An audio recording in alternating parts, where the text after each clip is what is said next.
শীতের সকাল, কুয়াশায় ঢেকে আছে পুরো উঠান।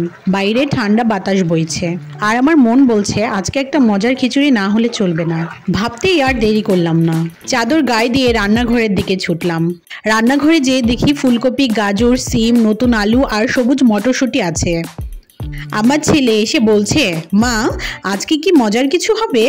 আমি বললাম, হ্যাঁ, আজকে তোমার জন্য রাজকীয় সবজি খিচুড়ি রান্না করব। শুরু করলাম রান্নার প্রস্তুতি। সবজি কেটে ধুয়ে রাখলাম, আর ঘরে থাকা ভালো মানের চাল আর মুগ ডাল একসঙ্গে নিয়ে সেটাও ধুয়ে নিলাম। এরপর চুলায় বড় একটা কড়াই বসিয়ে তাতে তেল গরম হতে দিলাম। তেল গরম হলে তাতে পেঁয়াজ কুচি দিলাম। এরপর এলাচ, দারচিনি, লবঙ্গ আর তেজপাতা দিয়ে দিলাম। তেলের সঙ্গে যখন মশলা ভাজা হতে লাগলো তখন মনে হলো এই গন্ধেই তো শীতের খিচুড়ির আসল অনুভূতি লুকিয়ে আছে। এরপর আদা রসুন বাটা, হলুদ, মরিচ, জিরা আর পরিমাণ মতো লবণ দিয়ে মশলাটাকে ভালো করে কষিয়ে নিলাম। কষানো মশলা যখন একদম ঝলমলে হয়ে উঠল তখন ধুয়ে রাখা চাল আর ডাল কড়াইতে ঢেলে দিলাম।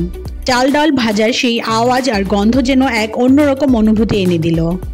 একটু ভাজা হলে এবার কেটে রাখা সবজিগুলো দিলাম। ফুলকপির টুকরোগুলো কড়াইতে পড়তেই সেকে যাওয়া মিষ্টি গন্ধ এলো। গাজর আর নতুন আলু যেন তাদের জায়গা বুঝিয়ে নিল। এবার পর্যাপ্ত গরম পানি ঢেলে দিলাম আর ঢাকনা দিয়ে ঢেকে দিলাম। কিছুক্ষণ পর দেখলাম খিচুড়ি ফুটতে শুরু করেছে। তখন তাতে মটরশুঁটি আর কয়েকটা কাঁচামরিচ দিয়ে দিলাম, যেন একটা মিষ্টি ঝাঁঝালো স্বাদ আসে। এরপর ঢাকনা লাগিয়ে দিলাম আর অপেক্ষা করতে লাগলাম সেই স্বর্গীয় মুহূর্তের জন্য। কিছুক্ষণ পর ঢাকনা খুলে দেখি, আহা, খিচুড়ি একদম জমে গেছে। চাল ডাল সবজি সব একসঙ্গে মিশে এক অপূর্ব মাখা মাখা স্বাদে পরিণত হয়েছে।